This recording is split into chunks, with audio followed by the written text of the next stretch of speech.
જય માતાજી। આજે હું બનાવીશ લાલ મરચાંની ચટણી। તો તેના માટે લાલ મરચાં લઈ અને તેને કટિંગ કરી લીધા છે। આ લીલા મરચાં પાકેલા નથી, ડાયરેક્ટ લાલ મરચાં જે હોય ખાટા મીઠા એ મરચાં છે। આદુ ખમણીને લીધું છે, ખાંડ, લસણ, લીંબુ, લીલા ધાણા, લીલું લસણ, સિંગદાણા અને મીઠું। તો હવે આપણે ચટણી બનાવી લઈએ। તો આપણે લસણ લઈશું, સિંગદાણા 2 ચમચી જેટલા,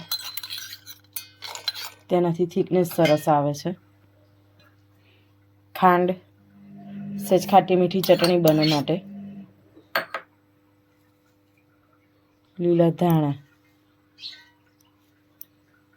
અને લીલું લસણ પણ એડ કરીશું।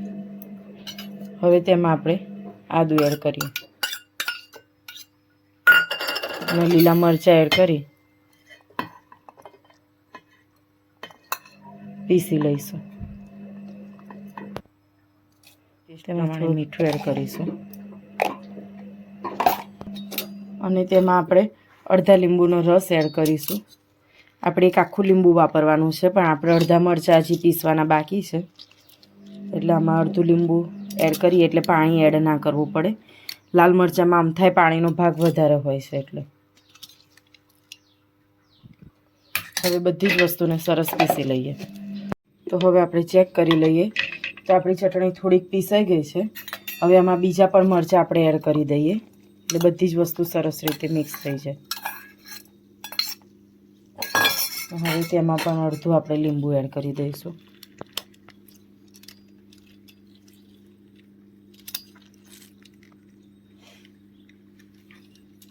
હવે તેને પીસી લઈએ। તો હવે આપણે ચેક કરી લઈએ તો આપણી ચટણી સરસ પીસાઈ ગઈ છે। પણ આ ચટણીને જો તમે વઘાર કર્યા વગર ખાશો તો 1 થી 2 દિવસ માટે રાખી શકીએ, કારણ કે મરચાંમાં પાણીનો ભાગ બહુ હોય છે એટલે। તો આપણે તેનો વઘાર કરી લઈએ।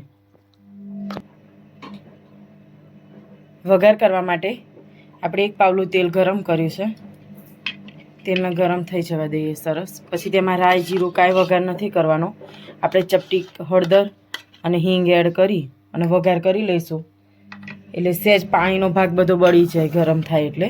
તો આપણે જો એવી રીતે વઘાર કરેલી ચટણી હશે તો એક અઠવાડિયાથી 10 દિવસ સુધી આપણે સરસ। તો હવે આપણું તેલ સરસ ગરમ થઈ ગયું છે, તેમાં ચપટી હિંગ, હળદર 2 એડ કરી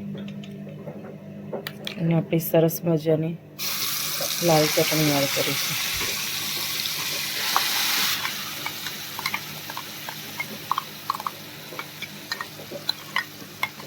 આ ચટણીને તમે ભાખરી, રોટલા સાથે બહુ સરસ રીતે ભાવે છે।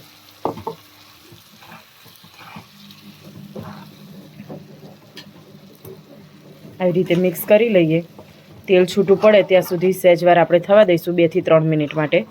જો તમે આવી રીતે શેકેલી હશે તો 10 થી 12 દિવસ માટે કાંઈ નહીં થાય ચટણીને।